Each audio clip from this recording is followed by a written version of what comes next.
everybody, and welcome back to the Raw Selection Private Equity Podcast. On the podcast today is Brad Armstrong, partner at Lovell Minnick, a private equity firm located in the US. A little bit of an overview of private equity today. We're diving into lots of different topics, from value creation, forecasting for 2025, the importance of, as we reference, sticking to the knitting and doing what you do best, avoiding, as Alex Olmody would say, the woman in the red dress, but a nice overview of the fundamentals of private equity and setting those foundations and sticking to them. So let's dive in, and thanks for coming on the podcast, Brad Armstrong.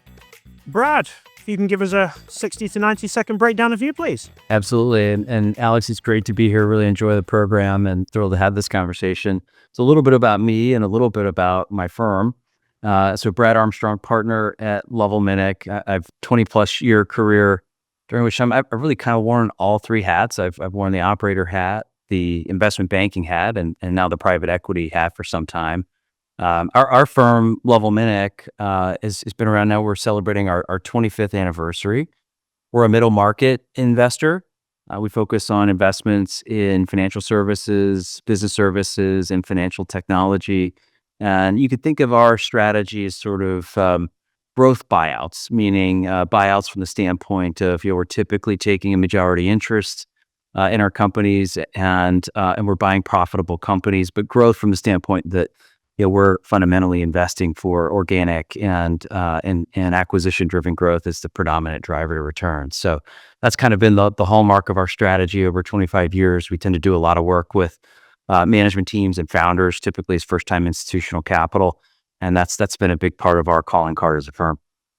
Perfect. Thank you very much. What's one mistake that you see private equity firms or portfolio companies making, and what would you suggest to correct them? I only get to pick one. Private equity. All joking aside, the first thing that comes to mind, I think about mistakes we've seen. We have the benefit of 25 years of history to draw from, just watching not just our own firm evolve, but the industry evolve over that time period, and to do it over a lot of different market cycles. And one of the things that we've observed is that there tends to be a fairly tight connection between capital formation and capital raising and capital deployment. And certainly if you're a bulge bracket, a very large private equity fund who's predominantly engaged in sort of asset gathering as opposed to maybe more focused on alpha generation, it probably makes a lot of sense. But we think it's really critical to be willing to decouple those, to stay disciplined, particularly if you think about recent eras like late 2020, 2021, 2022, or the early part of 2022, where times were very frothy. And what history has shown us, and I think shown a lot of people, is that those vintages where capital is scarce and there's not a lot of capital coming in, usually turns out to be the great times for capital to be going out, and vice versa. And so, one of the mistakes we've seen, and what we certainly try to avoid is, indexing too much around, capital flows in versus capital flows out. Really staying disciplined, sticking to our knitting, and sometimes that means being disappointed and disciplined, and when you're not seeing a lot of things convert in years like 2021, but it served us really well over the years. So that's probably the one thing that stands out. Yeah, somebody I follow at the moment called Alex Olmody, who's a private equity investor at more of a broadly known personality as well from there. But he talks about the woman in the red dress a lot, and how these opportunities come. You've just got to keep turning them down. Using the analogy, the woman gets more and more beautiful, the wealthier and everything gets, the more attractive the opportunities get, etc. And you just have to stick to what you do best, and that is the way you grow, rather than trying to do everything and basically achieving nothing. So it seems like a pretty solid way of operating. I actually love that reference, and when you asked the question, the other thought that had come to mind was just the kind of the notion we talk about internally, which is right to win. And you can sort of connect that with stick to your knitting, and especially in this day and age, you think about the stage of evolution in private equity. It's still evolving, it's still maturing, but it is a more mature industry. It's not like the world was 30 or 40 years ago, where you could call the phone book, buy things for 6 or 7 times, put 5 or 6, turns of leverage on it, and things would work out. you really have to have a right to win today. And we talk about that a lot as an investment committee. What's our right to win here? And a lot of times that's rooted in having a real theme and a real edge around sourcing, but also having a real edge around value creation. I like that, right to win. Yeah, it's a competitive world, and it's not as simple as it was previously. There's a lot more private equity firms, and I always reference back to, I think it was Matthew Garth that came on from Sun Capital Partners, and I think he referenced the world doesn't need another private equity firm. But I do argue that it does need an excellent one. But it's a competitive world. So just give us a bit of a background on you, Brad. How did you get started in the big world of private equity? You gave us a brief overview there, and a bit of an overview of your career up to this point. Yeah, I'll joke and say a little bit by accident. Maybe not by design. That's a bit tongue in cheek, but yeah. I often marvel. We interview these really bright folks, that are coming out of undergrad, or coming out of business school, and to hear their aspirations. They sort of came out of the womb focused on working in private equity, and I was most certainly not one of those individuals. I came from a family of executives and entrepreneurs and a couple of doctors, and I'm pretty quick to admit I didn't know what private equity was till I was in my mid-20s. I'd already been in an operator seat, in the industry for a number of years at that point. I remember when I became an investment banker after that, I had aunts and uncles who thought I was a stockbroker for a couple of years. And the only part they had right about that was that I had a Series 7. But private equity was kind of a natural marriage of those two worlds. And kind of the two roads, it really intersected with private equity. It sort of brought me back to a little bit of the operator roots of, working with business at that time, working with business units, working with executives. I had an really extremely good fortune of working with some great executives early in my career, just having an unbelievable level of exposure to what great management and leadership looked like, and some not so great too. And you do learn from both. And private equity kind of brought those worlds together.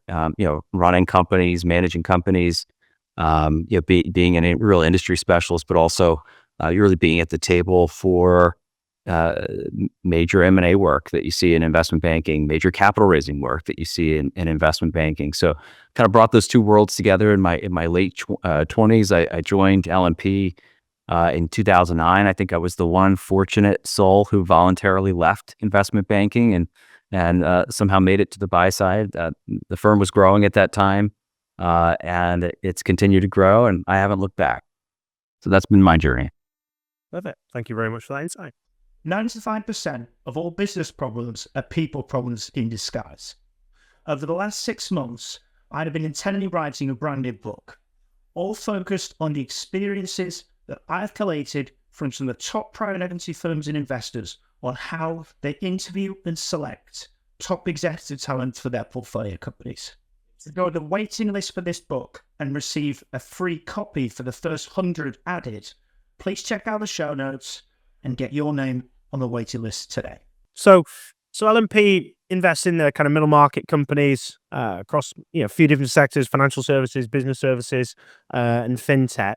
What are you guys currently seeing with regards to the trends? And you mentioned sticking to your knitting. What's kind of happening in your investment space?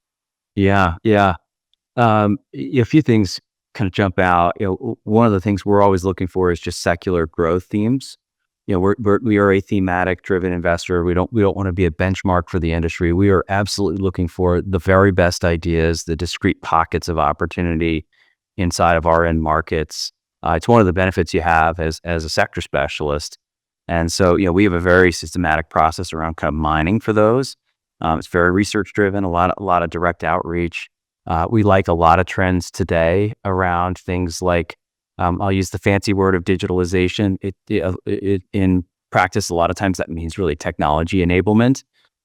Sometimes it's us finding companies that are that digitalization solution, that technology enablement solution. Sometimes it's our companies building that technology enablement or buying it and acquiring it. But we're really big on that theme today. It used to be a differentiator. It's table stakes today.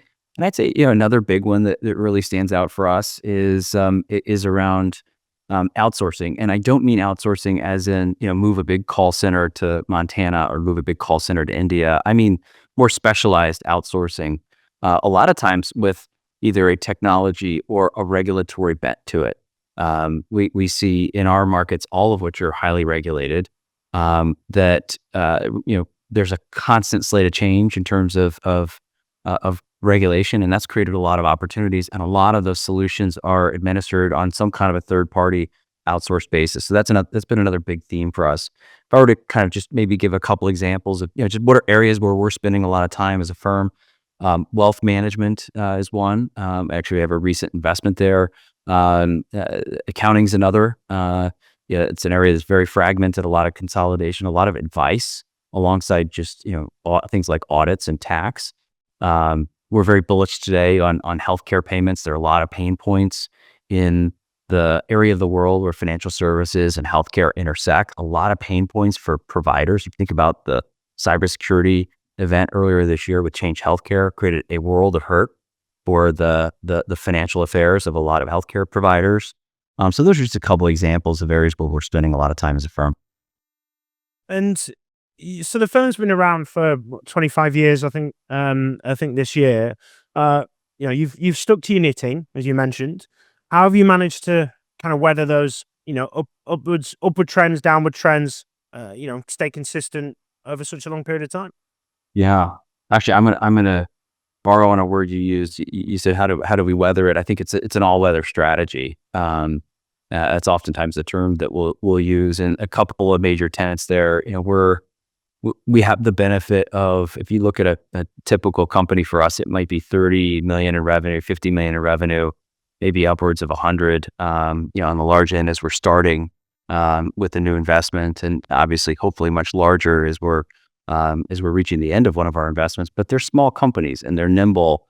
They're not big macro bets. We like controllable outcomes where we're not making a bet that has a lot of pen stroke risk. It's not overly indexed to what did the Fed do today? What was the election outcome on Tuesday?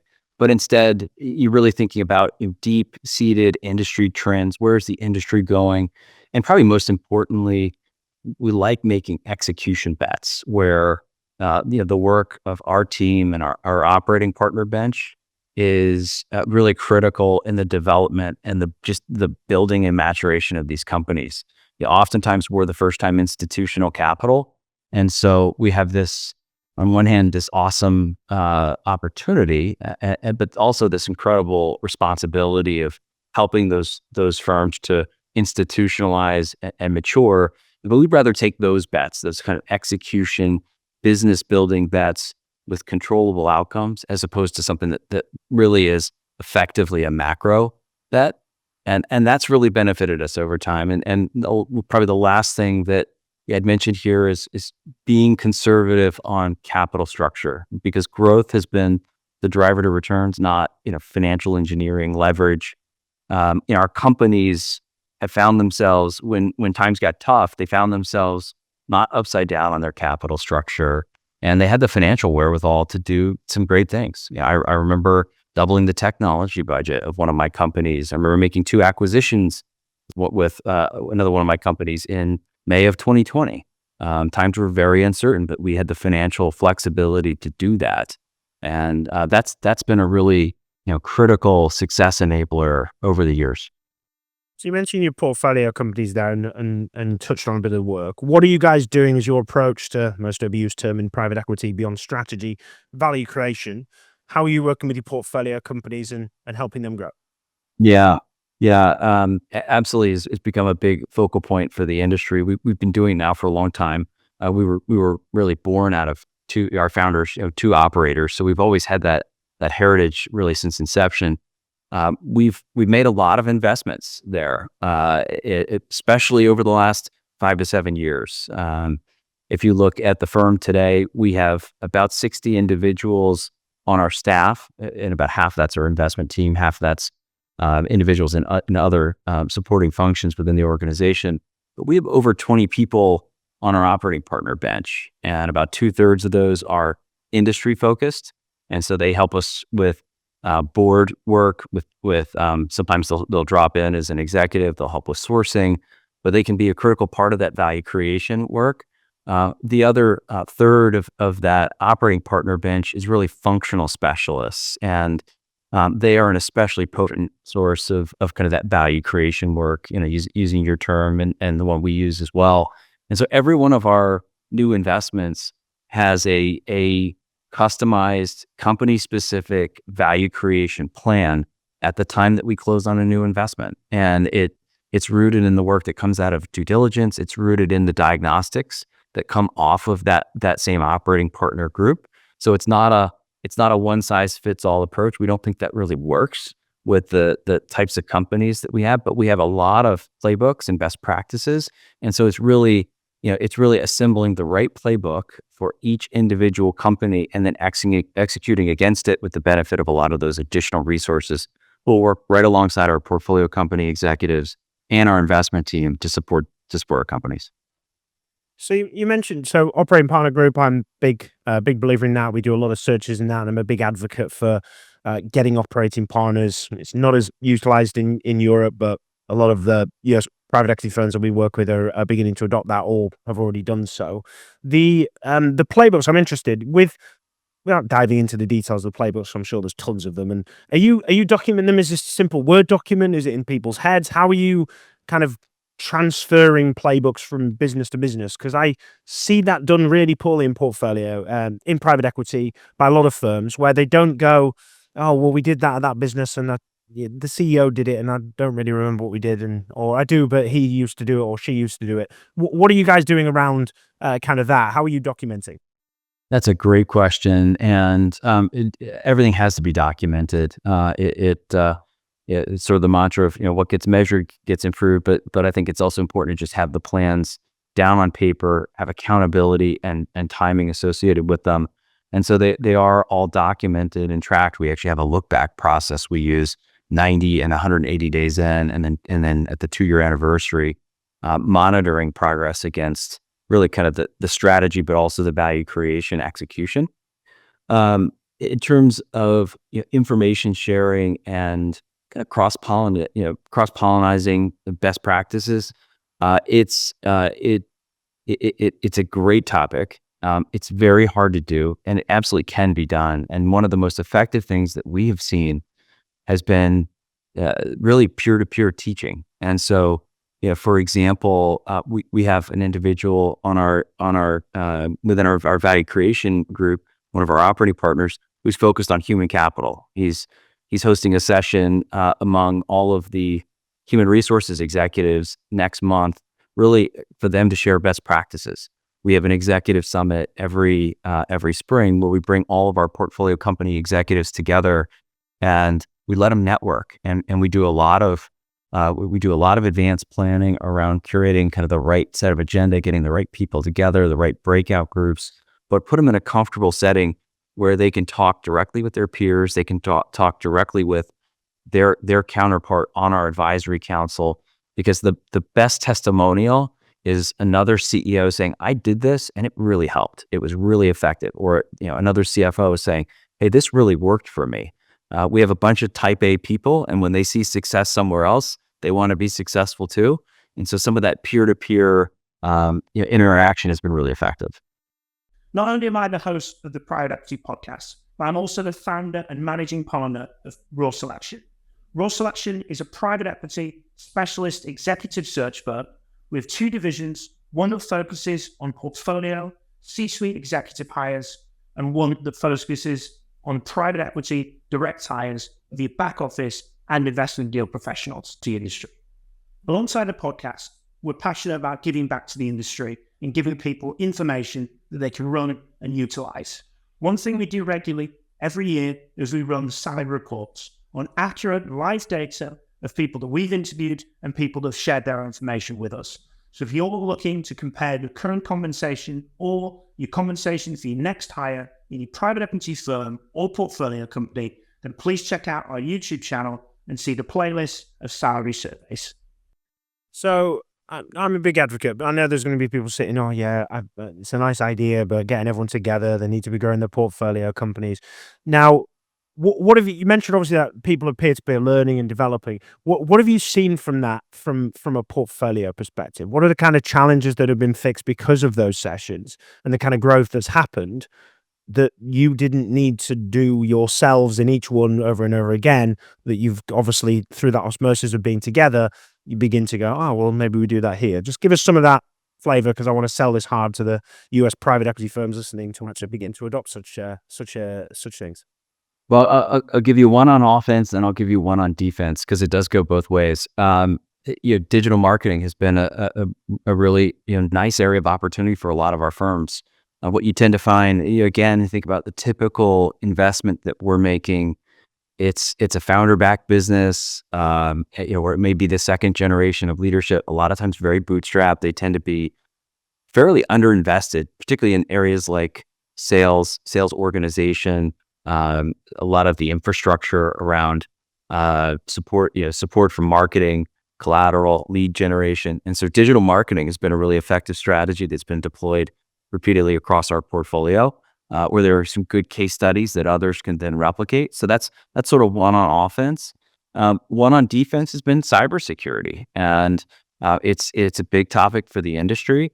It's something that I think every sponsor needs to be on top of. We are certainly, we certainly want to be in front of that one. We have a subject matter expert. We've actually recently engaged alongside other third party consulting resources that we already had at our wing.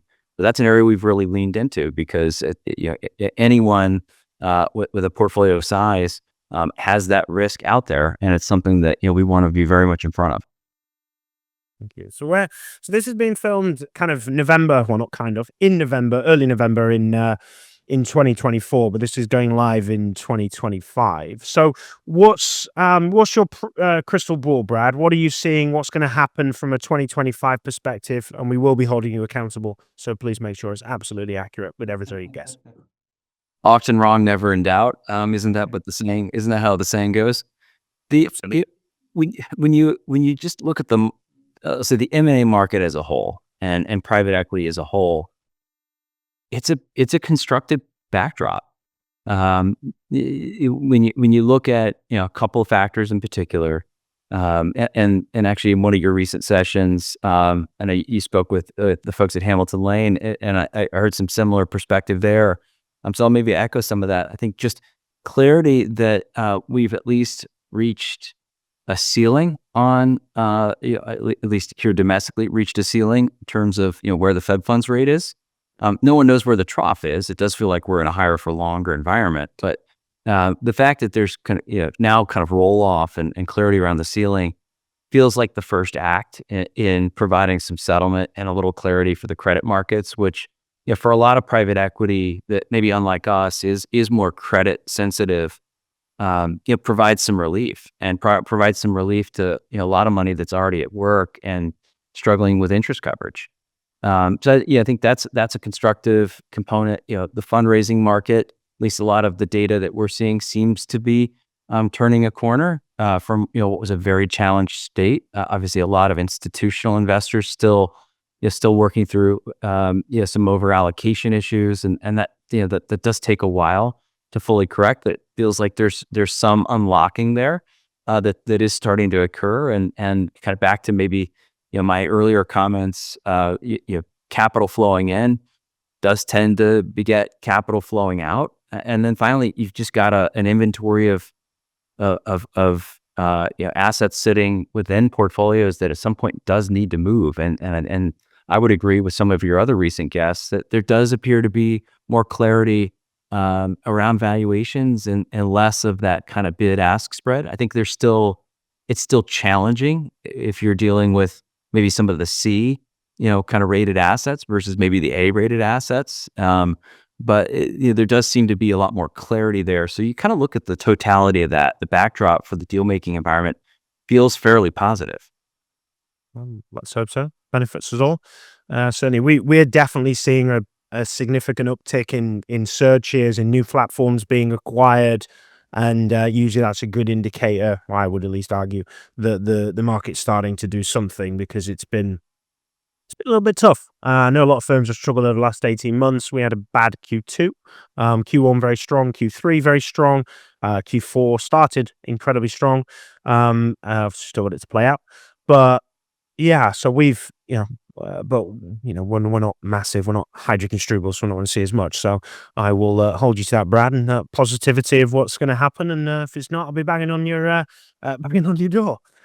So I have no doubt. So what are your influences, Brad? What do you watch? What do you read? What do you listen to that you recommend that others check out?